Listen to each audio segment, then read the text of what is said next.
Alright, today we're supposed to implement WASD movements in addition to adding boost speed.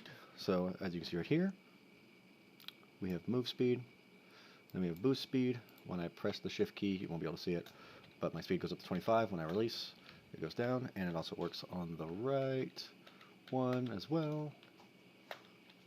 Then we were supposed to develop teleportation with absolute ward coordinates at a random interval.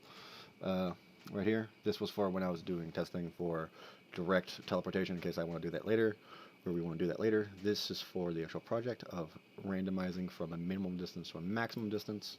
I'm going to just push up like 2 or 3 times, and you'll see.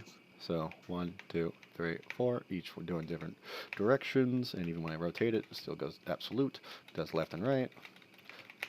Fantastico. Let's see. WSD, one movement, yep. And for my code, let's see. For moving, we handled it so that it was doing frame dependent or non-dependency, so that it would not change based on what machine you're on. But because I am just flat moving them, not over a period of time, but in an instance, I do not have to do the delta time. And here's my control for it, for my teleport movement and my shift movement. Right here, if it's on the key up, it brings it down. It's cool.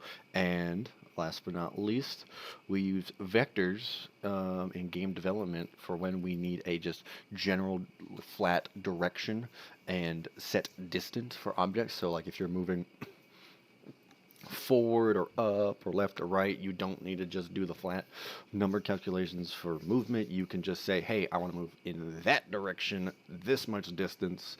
And I believe, as we talked about in class, you can also use that for getting measurements over time. For if I know where I'm at and I want to point out where an object is, I can then divide by how many key units there are to move over time and fun stuff like that.